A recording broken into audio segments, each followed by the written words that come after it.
Évangile de Jésus-Christ selon saint Luc, chapitre 2. Or il advint en ces jours-là que parut un édit de César Auguste ordonnant le recensement de tout le monde habité. Ce recensement, le premier, eut lieu pendant que Quirinus était gouverneur de Syrie, et tous allaient se faire recenser chacun dans sa ville. Joseph aussi monta de Galilée, de la ville de Nazareth en Judée, à la ville de David, qui s'appelle Bethléem, parce qu'il était de la maison et de la lignée de David, afin de se faire recenser avec Marie, sa fiancée, qui était enceinte. Or il advint, comme ils étaient là, que les jours furent accomplis où elle devait enfanter. Elle enfanta son fils premier-né, l'enveloppa de l'ange et le coucha dans une crèche, parce qu'il manquait de place dans la salle. Il y avait dans la même région des bergers qui vivaient aux champs et gardaient leurs troupeaux durant les veilles de la nuit. L'ange du Seigneur se tint près d'eux, et la gloire du Seigneur les enveloppa de sa clarté.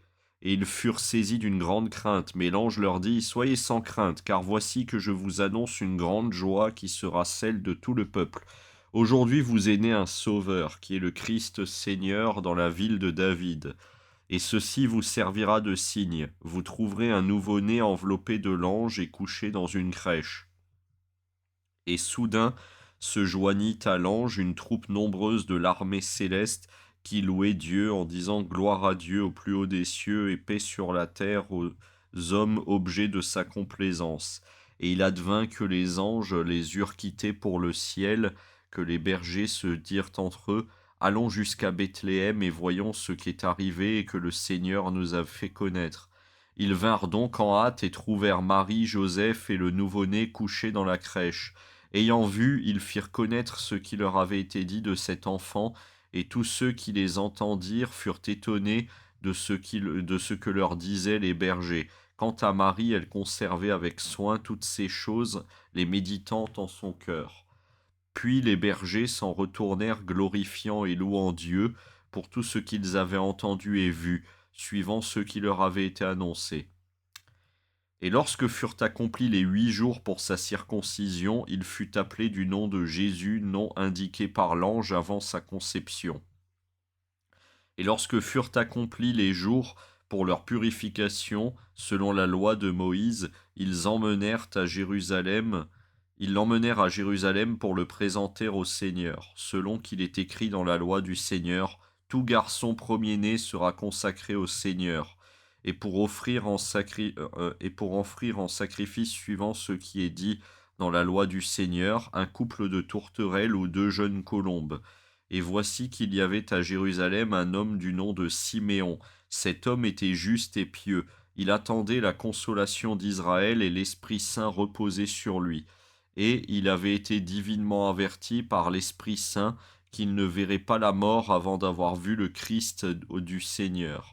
Il vint donc au temple poussé par l'Esprit, et quand les parents apportèrent le petit enfant Jésus pour accomplir les prescriptions de la loi à son égard, il le reçut dans ses bras, bénit Dieu et dit, Maintenant, souverain maître, tu peux, selon ta parole, laisser ton serviteur s'en aller en paix, car mes yeux ont vu ton salut que tu as préparé à la face de tous les peuples, lumière pour éclairer les nations et gloire de ton peuple Israël.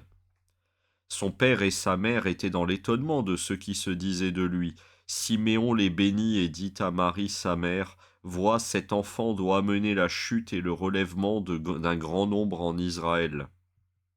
Il doit être un signe en but à la contradiction, et toi-même une épée te transpercera l'âme, afin que se révèlent les pensées intimes de bien des cœurs.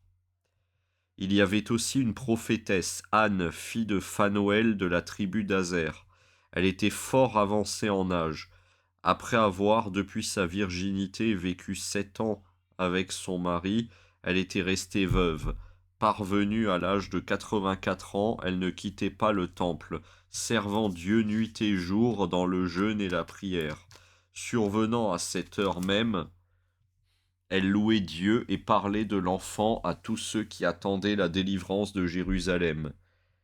Et quand ils eurent accompli tout ce qui était conforme à la loi du Seigneur, ils retournèrent en Galilée à Nazareth, leur ville. Cependant l'enfant grandissait, se fortifiait, se remplissait de sagesse, et la grâce de Dieu était sur lui. Ses parents se rendaient chaque année à Jérusalem pour la fête de la Pâque, et lorsqu'il eut 12 ans, ils y montèrent comme c'était la coutume pour la fête.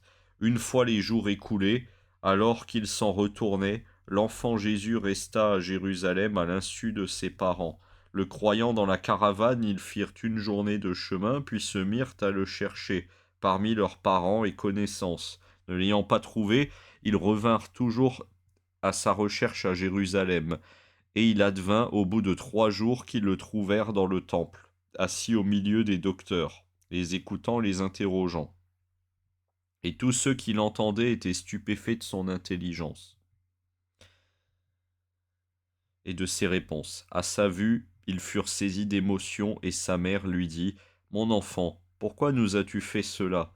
Vois, ton père et moi, nous te cherchons angoissés. » Et il leur dit : « Pourquoi donc me cherchiez-vous ? Ne saviez-vous pas que je dois être dans la maison de mon père ? » Mais eux ne comprirent pas la parole qu'il venait de leur dire. Il redescendit alors avec eux et revint à Nazareth, et il leur était soumis, et sa mère gardait fidèlement toutes ces choses en son cœur. Quant à Jésus, il croissait en sagesse, en taille et en grâce devant Dieu et devant les hommes.